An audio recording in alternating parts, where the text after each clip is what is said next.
எல்லோருக்கும் வணக்கம். இன்னைக்கு அனிதா புஷ்பன குப்புசாமி யூடியூப் சேனல்ல உங்களை எல்லாம் சந்திக்கிறதுல ரொம்ப மகிழ்ச்சிங்க. எங்கிட்ட பார்த்தீங்கன்னா எல்லாரும் உங்களை மாதிரி கலர் ஆகணும் மேடம், ஃபேர்னஸ் க்ரீம் ஏதாவது சொல்லுங்க அப்படின்னு சொல்றாங்க.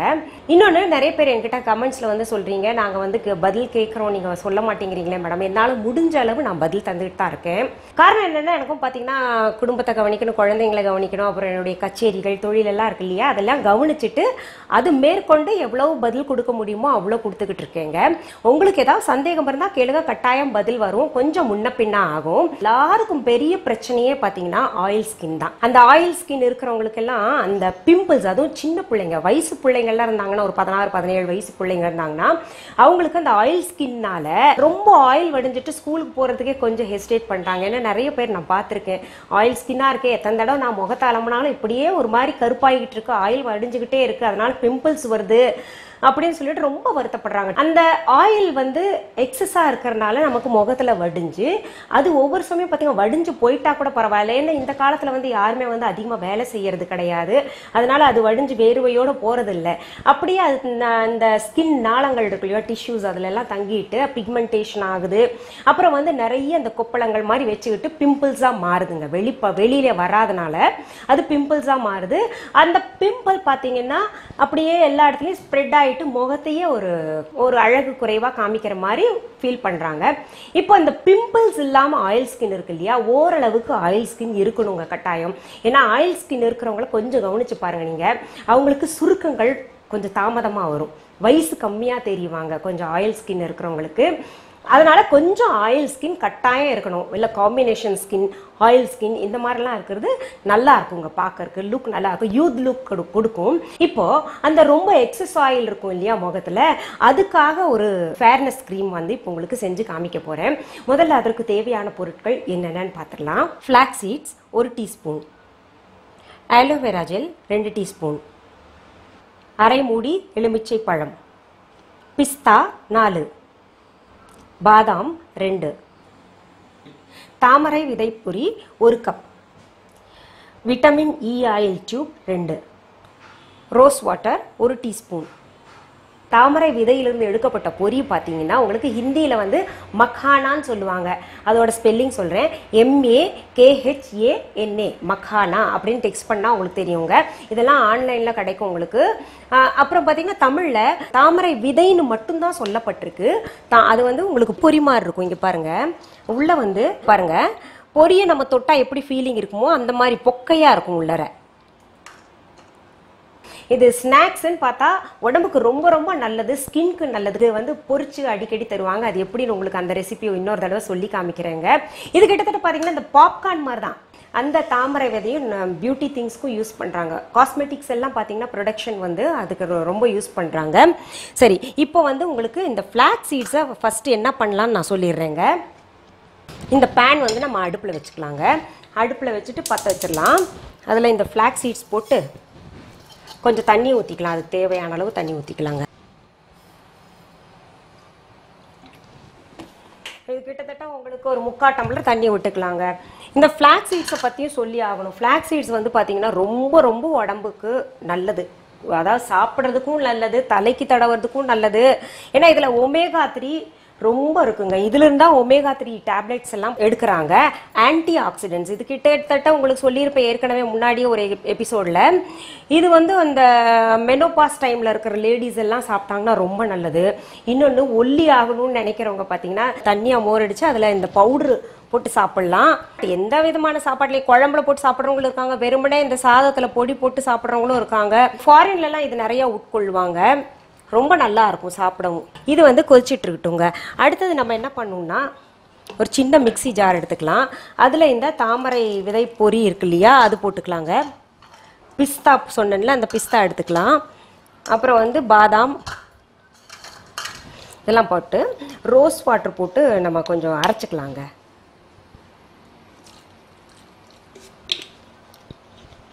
நீங்களாம் நினைப்பீங்க பாதாம்ல ஆயில் இருக்கே, இன்னும் ஆயில் ஃபேஸ்க்கு வந்து ரொம்ப ஆயில் வடியுமே. பட் அந்த பிஸ்தா பாதாம் எதுக்காகனா அதுல ரொம்ப நம்ம அதனால தான் ஆயிலா சேர்க்காம, பொதுவாகவே பாதாம் ஆயில் போடலாம், அதுவா சேர்க்காம நான் என்ன பண்ணியிருக்கேன், உங்களுக்கு அந்த பாதாமா அரைக்கிறேன். அதுல 2 தான் போட்டிருக்கேன். பிஸ்தா பாதாம் வந்து ஸ்கின்க்கு ரொம்ப நல்லது. எப்படி உட்கொள்றது நமக்கு உள்ள ரொம்ப நல்லதோ அதே மாதிரி ஸ்கின்க்கும் ரொம்ப ஹெல்த்தியா இருக்குங்க. அந்த பளபளப்பு, அந்த மாய்ஸ்சர் கொஞ்சம் இருக்கணும்ல நமக்கு, அதாவது ஆயில் தான் இருக்கக்கூடாது, பட் அந்த பளபளப்பு இருக்கணும். அந்த பளபளப்புக்காக அது சேர்த்துருக்கேன். இங்க பாருங்க, இப்போ வந்து நம்ம போட்டது, இங்க பாருங்க தண்ணி நல்லா கொதிச்சுட்டு வருது. ஒரு மாதிரி ஜெல் இதுல இருந்து வெளிப்படும். லேசா தான் வந்திருக்கு, தண்ணி வந்து திக்காயிடுச்சுங்க பாருங்க. ஒரு மாதிரி ஜெல் வரும். அப்படியே சிம்ல விட்டுடலாம். அதுக்குள்ள நம்ம இந்த மிக்ஸி ஜார்ல போட்டு அந்த பிஸ்தா பாதாம் அப்புறம் தாமரை விதையெல்லாம் போட்டு அரைச்சிடலாங்க. இப்போ பாருங்க நல்ல மணமா இருக்கு, ரோஸ் வாட்டர் போட்டதுனால நல்ல மணமா இருக்குங்க. இது நம்ம இப்போ சைடில் வச்சுக்கலாம். பாருங்க வந்து நம்ம பார்த்தோம் தண்ணியா இருந்தது, இப்போ பாருங்க ஒரு மாதிரி ஜெல் டைப்ல இருக்கு.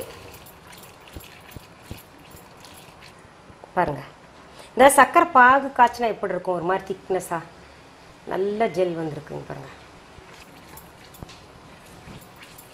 இப்போ நான் அடுப்பு அணைச்சிடுறேங்க. அடுப்பு அணைச்சிட்டு என்ன பண்ண போறேன், இது கொஞ்சம் ஆற விடுறேங்க. ஆற விட்டு நம்ம நல்ல ஒரு சுத்தம் செய்த துணி, வெள்ளை துணி இந்த மாதிரி எடுத்துக்கலாங்க. இந்த மாதிரி துணி எடுத்துட்டு இதில் நல்லா புழிஞ்சு எடுத்துக்கலாம்.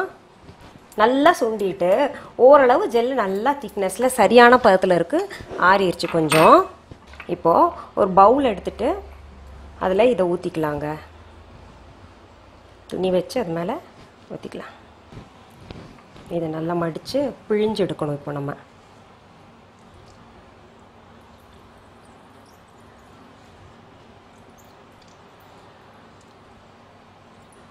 இப்போ பாருங்க இந்த ஜெல் பாருங்க எவ்வளோ சரியான பதத்தில் இருக்குல்ல. இங்கே பாருங்க இது எப்படி இருக்கும்னா நம்ம அந்த எலசா நுங்கு வாங்கி அதை மிக்சியில் அரைச்சா எப்படி இருக்குமோ அந்த மாதிரி இருக்குங்க. இப்போ என்ன பண்ணலாம், நம்ம இந்த மிக்ஸி ஜாரில் அரைச்சி வச்சுருக்கோம் இல்லையா, அதை எடுத்து இந்த பவுலில் போட்டுக்கலாங்க. அப்புறம் இந்த ஆலோவேரா ஜெல் இதையும் சேர்த்துக்கலாம். இந்த ஜெல் இருந்து 2 ஸ்பூன் போட்டுக்கலாங்க.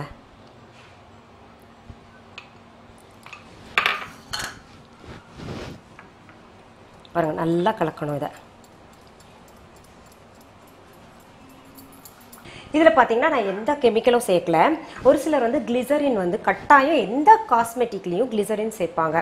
அது வந்து ஒரு பளபளப்பை கொடுக்கும், கட்டாயம் நல்லா பளபளப்பு கொடுக்குங்க கிளிசரின் வந்து. ஆனால் இந்த அதுலேயும் கொஞ்சம் பார்த்தீங்கன்னா அவங்களுக்கு கெமிக்கல் சேர்த்துருப்பாங்க. அந்த ப்ராசஸ் பண்ணணும், அப்புறம் வந்து பதப்படுத்தி வைக்கணுங்கிறதுக்காக எல்லாம் பார்த்தீங்கன்னா அதில் கெமிக்கல் சேர்த்துருப்பாங்க. எந்த ஒரு க்ரீமும் நீங்கள் பார்த்தீங்கன்னா கண்ணை சுற்றி தடவாதீங்க, கண்ணுக்கு கொஞ்சம் தள்ளி தான் நீங்கள் தடவணும்னு சொல்கிறாங்க. அது காரணம் என்னென்னா கிளிசரினோட எஃபெக்ட்னால தான். கண்ணில் போயிட்டு அந்த எரிச்சல், அந்த வாசனை இருக்குல்ல, அதே போய் கண்ணில் போயிட்டு தனியாக ஊற்றும். அந்த மாதிரி எனக்கு நிறையா ஆயிருக்கு. அதனால தான் நான் க்ரீம்ஸ் எல்லாம் போடுறதே நிறுத்திட்டேங்க. இப்போது ஆயில் ஸ்கின்காரங்களுக்கு ரொம்ப ரொம்ப மெயினானது இந்த எலுமிச்சை பழ சாறு தாங்க. ஏன்னா இதுதான் நமக்கு வந்து அந்த முகத்தில் இருக்கக்கூடிய எக்ஸஸ் ஆயில் எல்லாம் எடுக்க போகுது. இப்போ பாருங்க நம்ம வந்து புழிஞ்சு வச்சுக்கலாம். அதை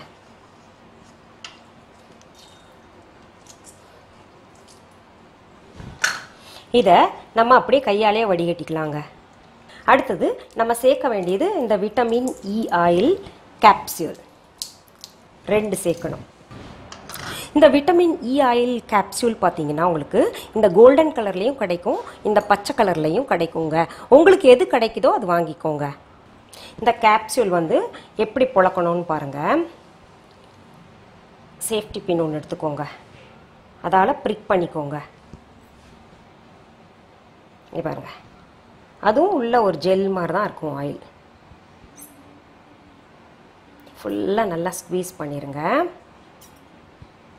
இந்த விட்டமின் இ ஆயில் கேப்சூல் பார்த்தீங்கன்னா உங்களுக்கு தலைக்கு இந்த தடவும் போது தேங்காய் எண்ணெயில் இல்லை நல்லெண்ணெயில் என்ன தடவுறீங்களோ நீங்கள் குளிக்கிறதுக்கு முன்னாடி அதில் தடவிட்டு குளிக்கலாங்க.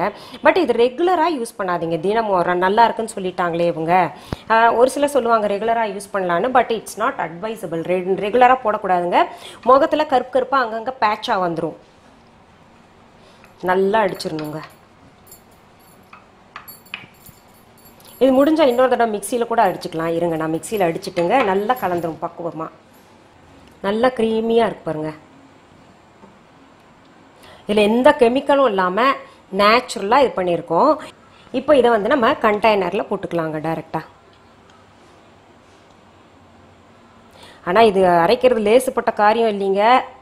பார்த்து அந்த ரோஸ் வாட்டர் மட்டும் நமக்கு கரெக்டாக அந்த அரைக்கிற அளவுக்கு ஒரு அரை டீஸ்பூன் இல்லை 1 டீஸ்பூன் விட்டால் போதும். அதுக்கு மேலே விட்டோம்னா ரொம்ப ரொம்ப கஷ்டம் இது அரைக்கிறது.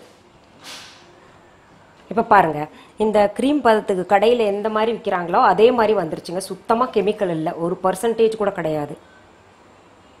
இதில் இந்த தாமரை விதையில் விசேஷத்தன்மை ஒன்று இருக்குங்க. என்னென்னா, தாமரை விதையை நான் உங்களுக்கு ரெசிபி சொல்லி கொடுக்கும்போது நீங்களே பார்ப்பீங்க கண்ணால், எவ்வளோ நெய் ஊற்றினாலும் அது வாங்கிக்கிட்டே இருக்கும், உள்ளர போய்கிட்டே இருக்கும். அது அந்த எக்ஸஸ் ஆயில் வந்து உறிஞ்சி எடுக்கக்கூடிய தன்மை வந்து அந்த தாமரை விதைக்கு இயல்பாகவே இருக்குங்க. இப்போ உங்களுக்கு இந்த க்ரீம் அப்ளிகேஷன் எப்படின்னு நம்ம பார்க்கலாமா? பாருங்கள், கொஞ்சம் க்ரீம் எடுத்துட்டு இதில் வந்து இந்த தாமரை விதை வந்து நமக்கு எல்லா ஆயிலும் உறிஞ்சு எடுக்கக்கூடிய ஒரு தன்மை இருக்குது. இன்னொன்று லெமன் போட்டிருக்கோம். இப்போ ரொம்பவே இது ஆயில் வடியுது மேடம் அப்படின்னு நினச்சிங்கன்னா நீங்கள் என்ன பண்ணுங்கள், லெமன் முழுசாகவே போட்டுக்கலாங்க, லெமன் சாறு.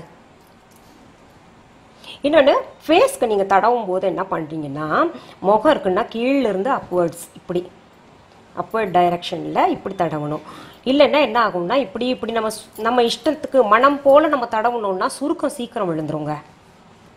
இப்போ எல்லாம் என்ன பண்ணுறாங்க, அவசரத்தில் ஒரு க்ரீம் எடுத்துட்டு இப்படி முகத்தில் இப்படி தடவிட்டு போயிட்டே இருக்காங்க. அதனால ஒரு பயனும் கிடையாது. அப்ளை பண்ணிக்கிட்டே இருக்கோம், அதனால ஒரு பயனும் இல்லையேன்னு நினைப்பீங்க. அது பார்த்தீங்கன்னா உள்ளர இருக்கிற ஸ்கின்ல எல்லாம் அப்சர்வ் ஆகணும். இப்படி இந்த இடத்துக்கும் இதுக்கும் வித்தியாசம் தெரியுது பாருங்க. இப்போ இந்த க்ரீம் பார்த்தீங்கன்னா உங்களுக்கு எப்போ அப்ளை பண்ணுன்ற ஒரு கேள்வி இருக்கும் இல்லையா? பொதுவாகவே எந்த க்ரீமும் பார்த்தீங்கன்னா காலையில் தடவிட்டு வெளியில் போகாதீங்க. அது நல்ல எஃபெக்ட் கொடுக்காது. அது பார்த்தீங்கன்னா சரியாக இருக்காது. என்ன நம்ம இது பாட்டுக்கு நம்ம அப்ளை பண்ணிட்டு இருக்கோம், ஒரு எஃபெக்டும் கிடைக்க மாட்டேங்குதுன்ற ஒரு ஃபீலிங் வரும்.